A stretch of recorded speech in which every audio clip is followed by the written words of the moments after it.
Hello, everyone. My name's Riley.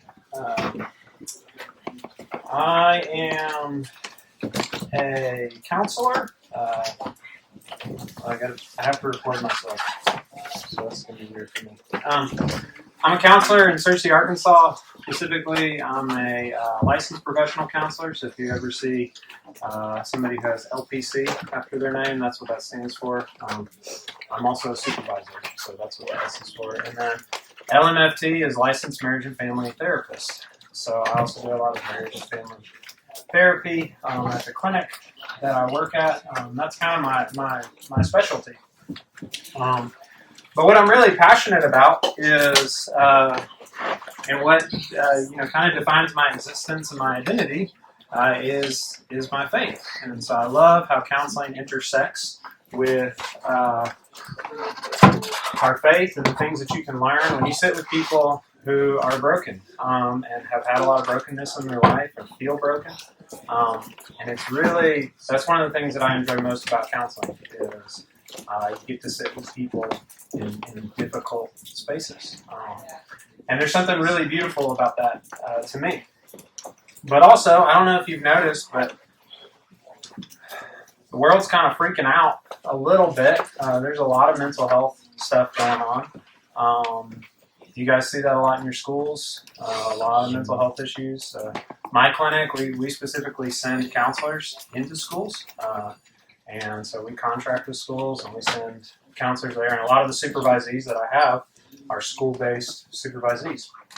I also work at a residential treatment facility in Searcy for young men with addictions. And I supervise therapists there. So I see a lot of stuff. And sometimes that creates challenges for us as people of faith. Like, man, there's a lot of pain. There's a lot of difficult things. And one of the things that's overwhelming about mental health is it's not simple, right?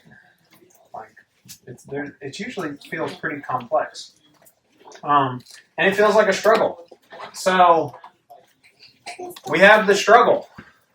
And I'm curious, how many of you know someone who has struggled with their mental health? Just like show of hands.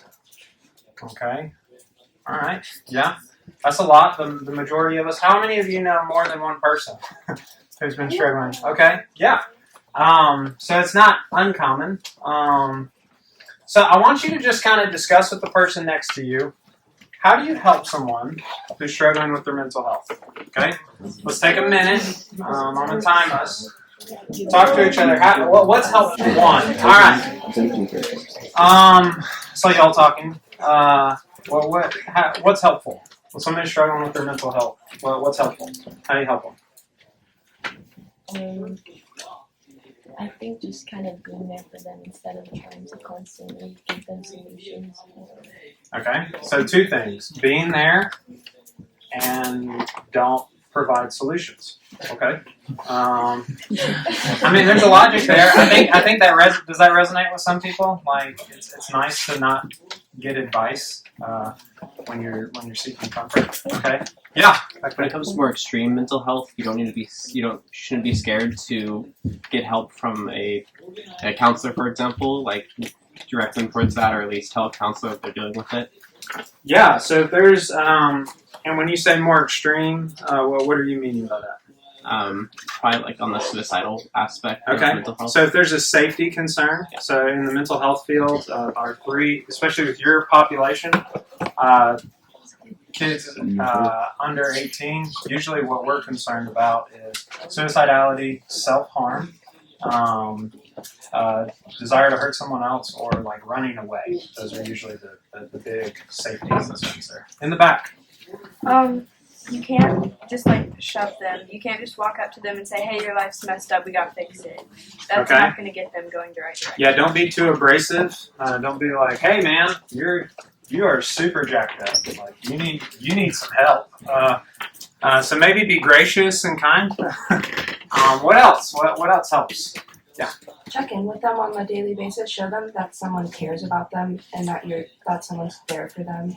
And that they're not all alone in this. Yeah, check in with them.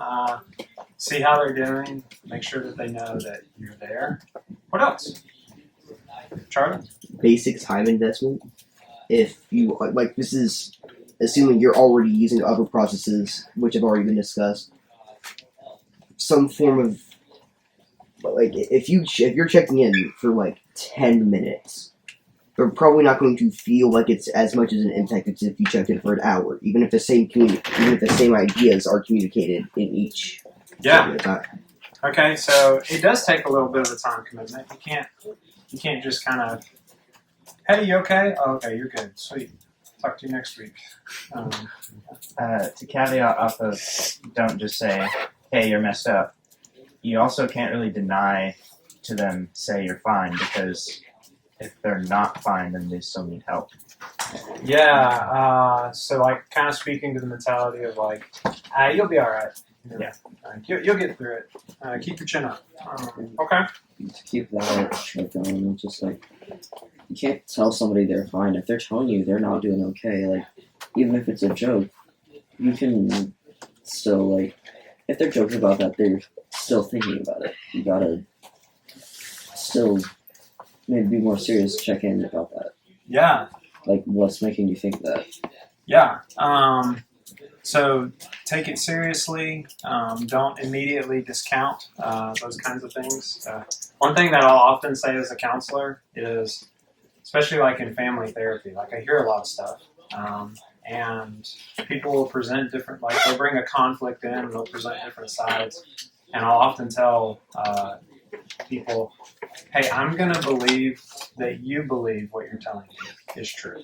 Like, there's probably something that happened at, like, there's probably different stories here, but I'm going to believe that you're trying to be honest with me, even though maybe somebody else in the room doesn't believe that. Okay. What else is helpful? These are good ideas. What do you think? Anything that we've missed? Got referring, listening, taking it seriously, being compassionate. Some things that you shouldn't do, like immediately discounting it. That's really good. So, what is it like to try and help a friend with a mental health struggle? What's that like for the helper? Okay, so we talk about how you can be helpful, but as a counselor, burnout is high in our field. Yeah, in the back, what's it like? Well, one thing that I've dealt with over time is it honestly affects your mental health, like, drastically, because after hearing about all the issues and hearing about all the different struggles they're going through, it can open your eyes to the struggles you're dealing with, and it can drastically affect your mental health based on where you're at mentally. Yeah. So what you're describing is something we call compassion fatigue. It's you're taking on other people's stuff too much to the point that it actually limits your ability to care. It makes it hard for you to care. Charlie. The idea that, let's say you have multiple friends, like this is a regular thing, people around you struggling with mental health. With that in mind, you then have nobody to go to because all your friends you're helping all of your friends, so therefore they cannot help you because they are not in the right mental state. Yeah, you sort of become siloed. You're the resource for everybody, but nobody's a resource for you. Okay. What else? What's it like to help someone? Does it ever feel really frustrating? Not really frustrating. Sometimes it gets confusing though, because like they won't start crying, but they'll start stuttering and everything. I'm just like, I give them time. And it's just, yeah. I give them time, and then they just stop. They don't continue trying to tell me. Yeah. So it can be confusing just to make sense of something. It's like, I'm not sure what's going on here. Ever feel helpless? Yeah. Do you ever notice yourself almost feeling what they feel? Like if somebody comes to you in panic and overwhelmed, you start feeling a little panicked and overwhelmed. It's like, ooh. We have names for that in the counseling field. Like that's called countertransference. It's where you start some of the stuff that you naturally feel comes up for you because somebody else is experiencing something similar. So you might feel really anxious when you're sitting with somebody who feels really anxious because they're talking about things that you weren't thinking about before y'all started talking, and now you're panicking. You're like, what if a meteorite does hit the United States? Like, I never even thought about that. And it's like, wow, this is terrible. And that's what social media does. I'm just kidding. That's not what social media does. So it can be difficult, right? But you want to be helpful. That's why you do it. You guys love your friends. You care about people, and so you try to step into those spaces. Do you ever feel like, I don't know? Tell me this, because it's hard for me to assess this as a counselor. For you guys in general, when you're helping your friends, would you say, show of hands, are you usually pretty helpful or not? Doesn't feel like you're being helpful. Okay, pretty helpful. Raise your hand. Feels like I didn't do anything and wasn't that helpful. Raise your hand. Okay, so maybe like a 40-60 split. Generally, we feel a little bit more helpful, but also we don't feel super helpful sometimes.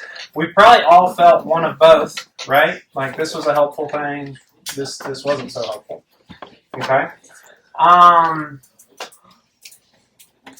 What causes mental health issues? What do you think?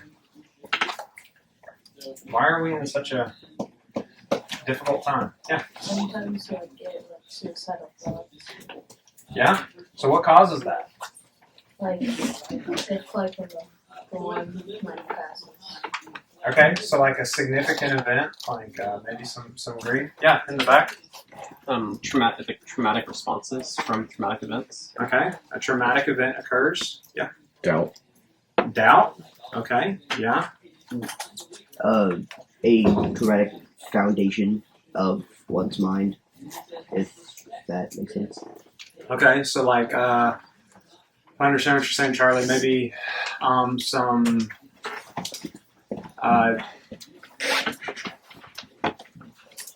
the way you understand and conceptualize the world being somewhat unhealthy. Like, for your understanding, like something like CPTSD is what I'm meaning.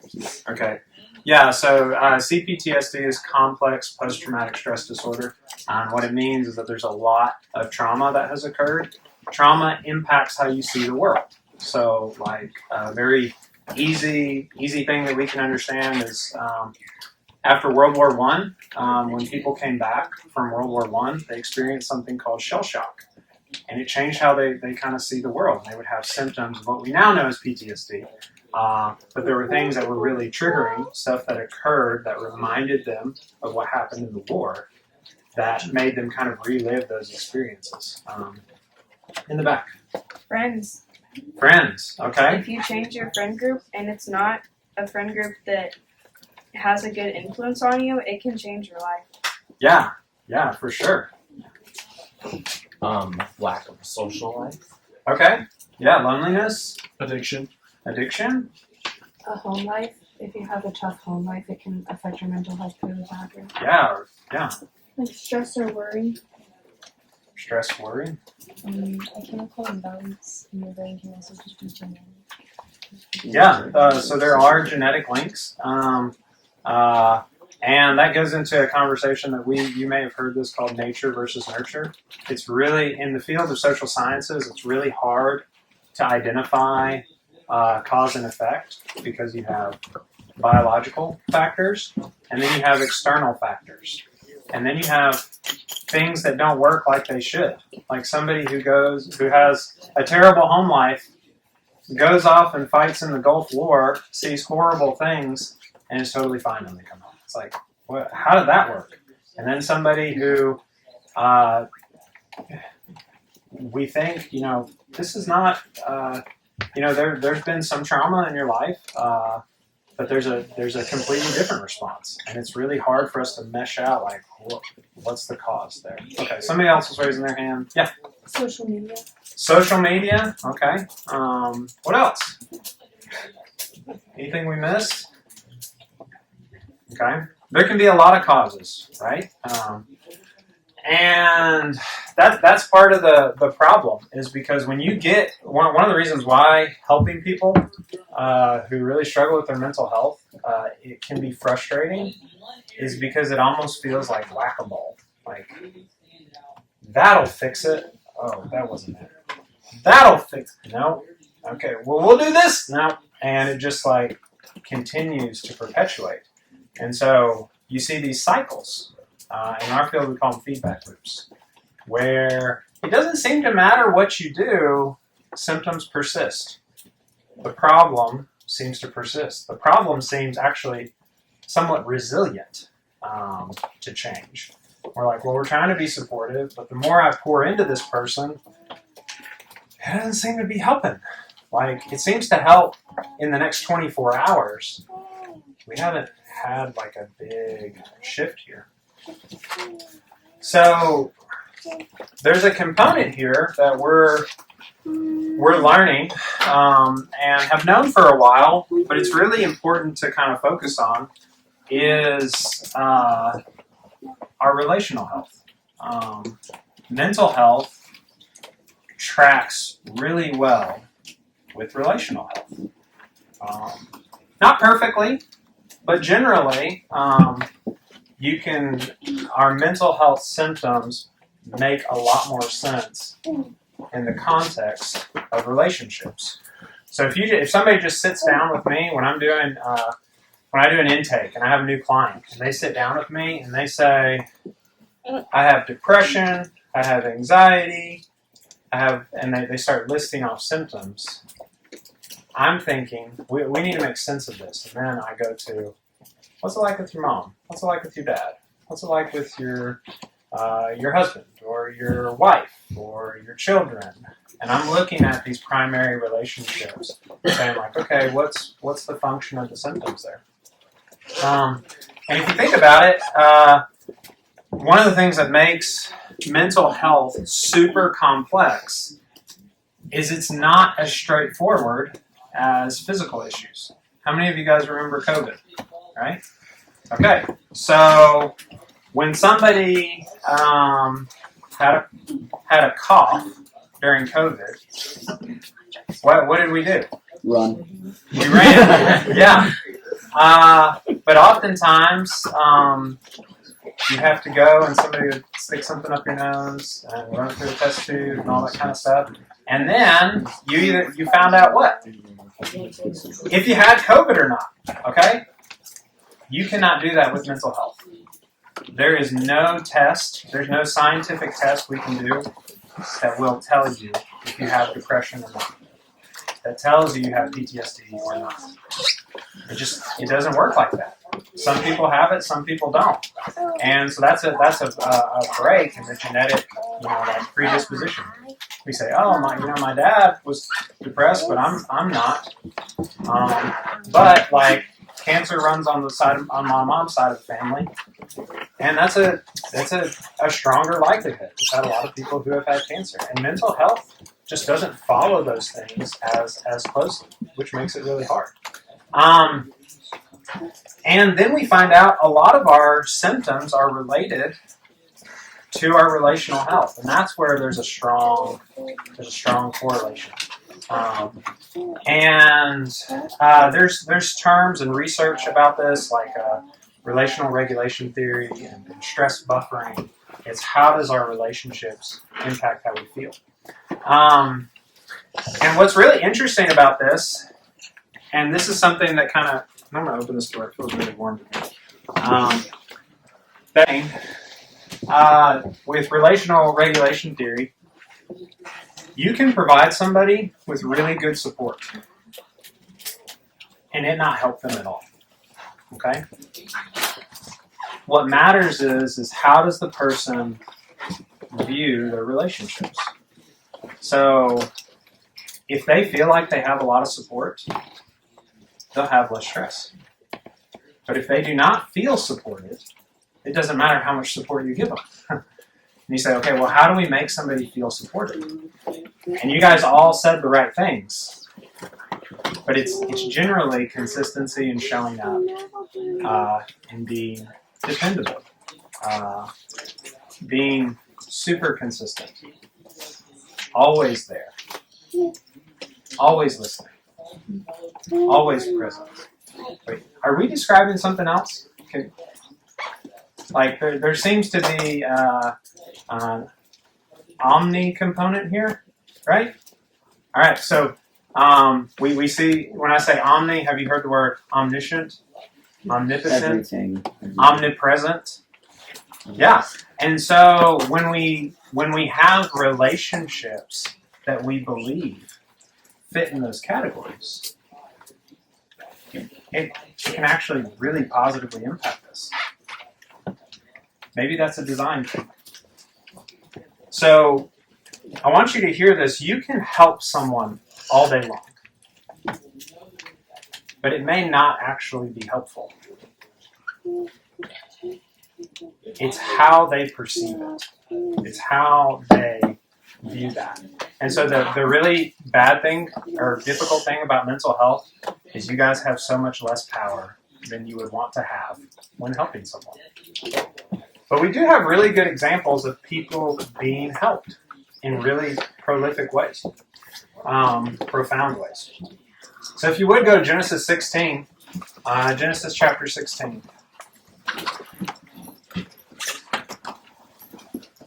And as y'all turn there, I'm going to kind of introduce it. This is the chapter after Abram is promised to be the father of many nations and have lots of children. Okay, so God makes this incredible promise to Abram, and yet Sarai is unable to have children. So there's kind of a problem there. Sarai, it's just Abram and Sarai, and Abram gets this promise, and Sarai doesn't have any kids. And so Sarai has an Egyptian slave named Hagar. And so she comes up to Abram and says, hey, take my slave, and she can have children in my stead. And Abram goes, fine, okay, we'll do that. Well, Hagar becomes pregnant, and Hagar starts to treat Sarai poorly. Sarai actually complains to Abram and blames Abram for all of this. And Abram says, she's your slave. Do whatever you want. Okay? So that takes us to verse 6. Abram said to Sarai, since your servant is under your authority, do to her whatever you think best. Then Sarai treated Hagar harshly. So she ran away from Sarai. The angel of the Lord found Hagar near a spring of water in the wilderness, the spring that is along the road to Shur. He said, Hagar, servant of Sarai, where have you come from, and where are you going? And she replied, I'm running away from my mistress Sarai. Then the angel of the Lord said to her, return to your mistress and submit to her authority. I will greatly multiply your descendants. The angel of the Lord added, so that they will be too numerous to count. Then the angel of the Lord said to her, you are now pregnant, and you are about to give birth to a son. You are to name him Ishmael, for the Lord has heard your painful groans. He will be a wild donkey of a man who will be hostile to everyone, and everyone will be hostile to him. He will live away from his brothers. So Hagar named the Lord, who spoke to her, you are the God who sees me. For she said, here I have seen one who sees me. That is why the well was called Beer-la Roi. It is located between Kadesh and Bered. All right. So, what happens in the story? What do you notice?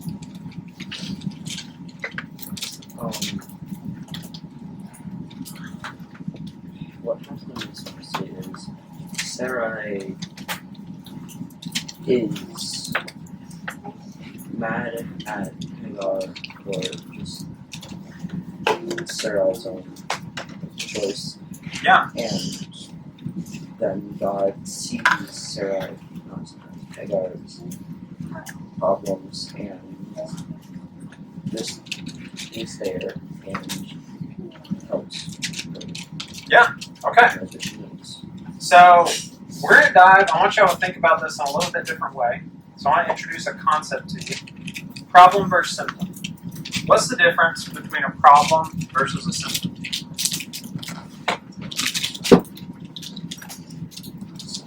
Is the product.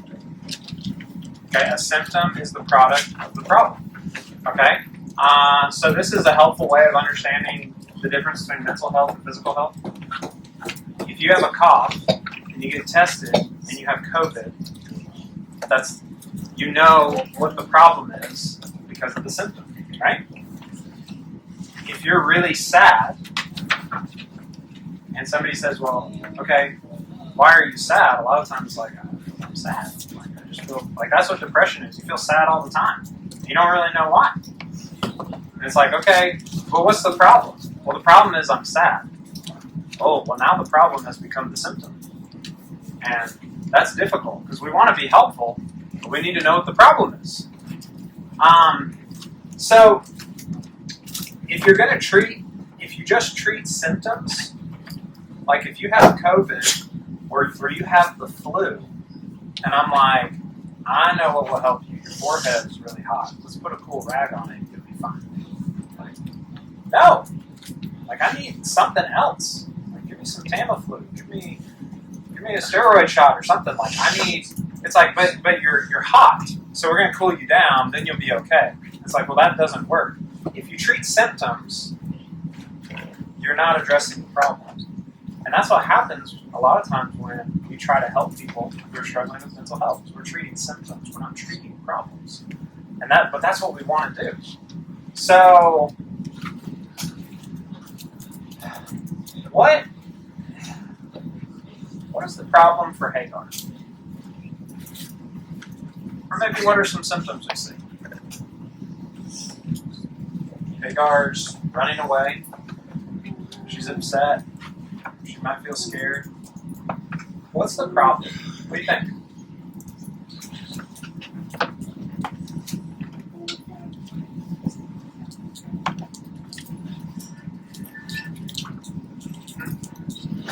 Okay, so maybe how she's being treated. Sarah is not being super nice. Yeah. I think that's interesting that I have DSC, and it says that she looked on contempt, or wait, when she saw that she had conceived, she looked with contempt on her mistress. And my footnote said that her mistress was dishonorable in her eyes. So I thought that was interesting, that she looked on her boss as if she was lower because her boss, like her mistress, could not have kids, but she could. Okay, so just listen, because the complexity has already started. We had someone say, she's being mistreated. And then someone else say, yeah, but she was mistreating her. All right? What's the problem? What do you think? Is it something else? What are some other problems that we see as we try to flesh out what's going on? Huh? There's hypocrisy. Okay? What do you mean by that? So, like, as Sarai is mad at Hagar is treating her badly, she begins to reciprocate that and treat Hagar badly. Okay, so their attitude towards one another. There's a problem there. But does Abram get off scot-free here? Like, this doesn't seem like some good husband work. Well, because then he gets arrested. Yeah, he gets blamed for something that he went along with that probably, that wasn't a good idea that he consented to. Okay, so now it's more complex. Okay, now we see that somebody has done something. Okay, well maybe in order to identify the problem, let's look at the solution, the wonderful advice the angel gives Hagar. Okay, the angel says to Hagar, where do you come from? Where are you going? She explains the situation, and then listen to this great advice. Go back and submit. Problem solved, right? It might be a little bit scary because of other things that we're all working on. Yeah? Okay. But I think there's something more here. Go back and submit. What do y'all think about that? Like, if you're struggling, I mean, somebody said this, and I forget who, and I think it's generally true. We don't want to convey to somebody, get over it. Hey, you're struggling, get over it. But the angel, speaking for God, says to Hagar, get back in there. Submit to your mistress. Never get over it. Maybe not get over it, but Maybe. shut up and get over it. So, we might interpret it that way. But how does Hagar interpret it? Go back and wait. Maybe I don't know. What does verse 13 say? Look in your Bibles. Look at verse 13. What does Hagar say?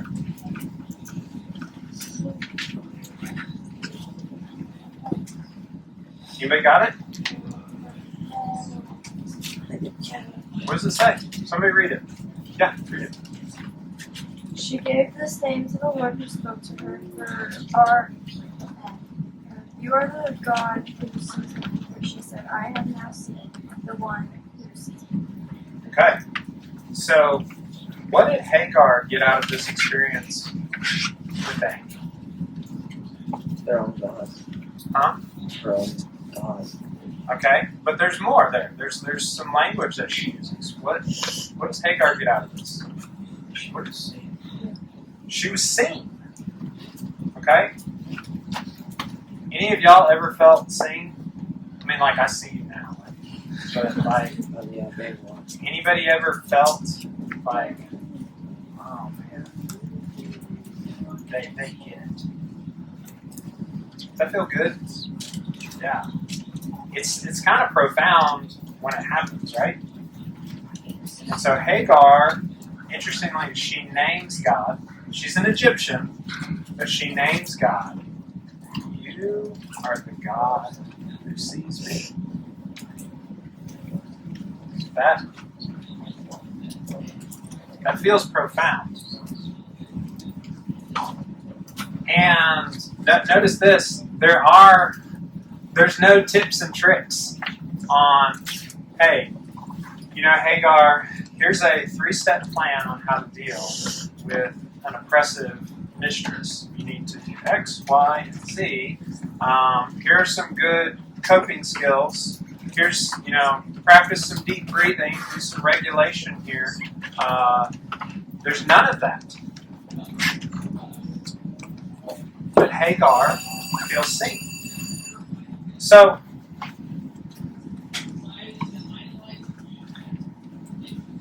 it makes me think what changed.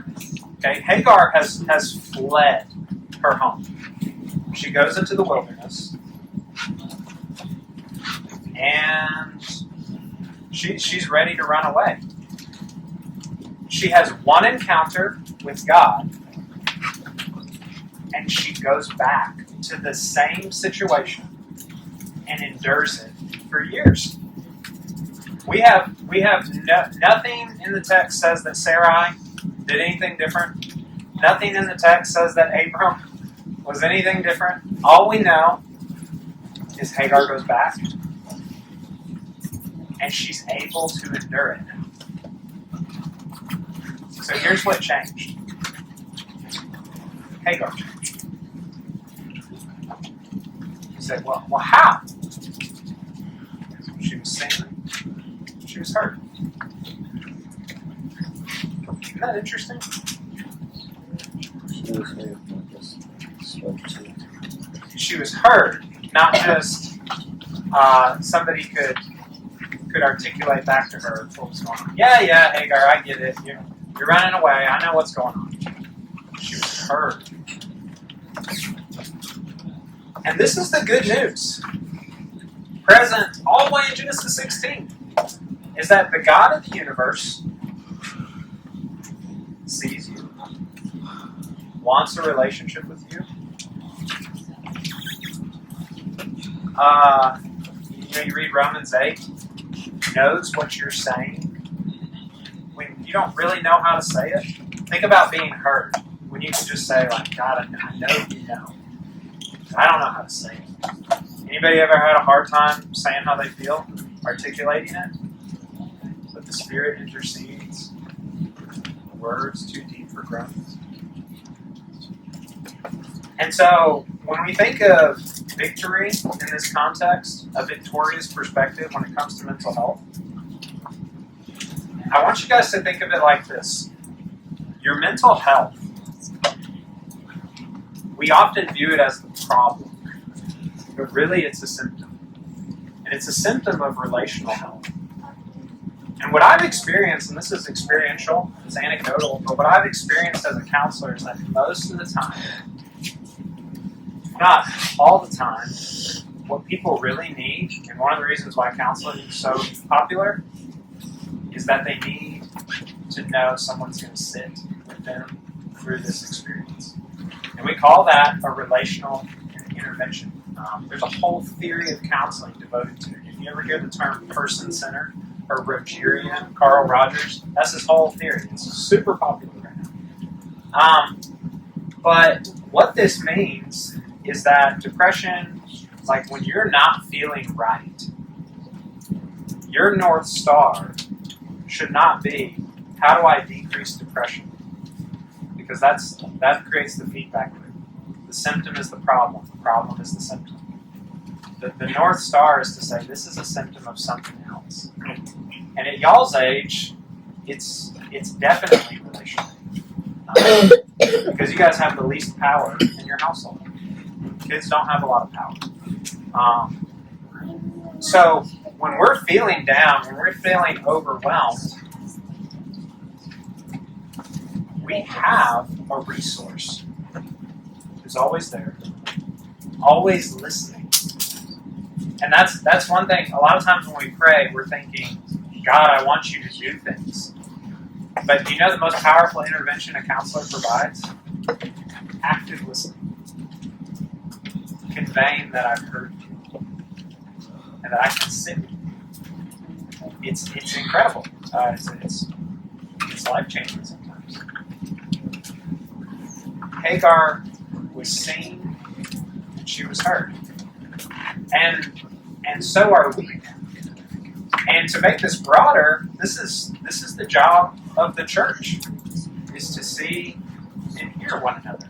Not necessarily to provide solutions or to provide fixes, because being seen and heard is the solution. It is the fix. So there's some things that I want you. I like to conclude my classes with self-assessments. Things that might be warning signs that maybe we need to improve on some of our relational health. So I have this personal inventory real quick. Just hold up. How do you feel when you go without your phone for a long period of time? Okay, don't answer. Don't answer out loud. But if you feel anxious or if it's really overwhelming, that's a sign that you have a relational attachment to something that is meant to have an attachment somewhere else. We can attach to things that are not people, or to social media, things like that. Okay, we got one more. One more minute. Okay. What are the demographics of the people that I spend most of my time with? If it's people who are the same age as you, it's going to be really difficult for you. So I'll leave you with that. Thank y'all for participating, and go in peace.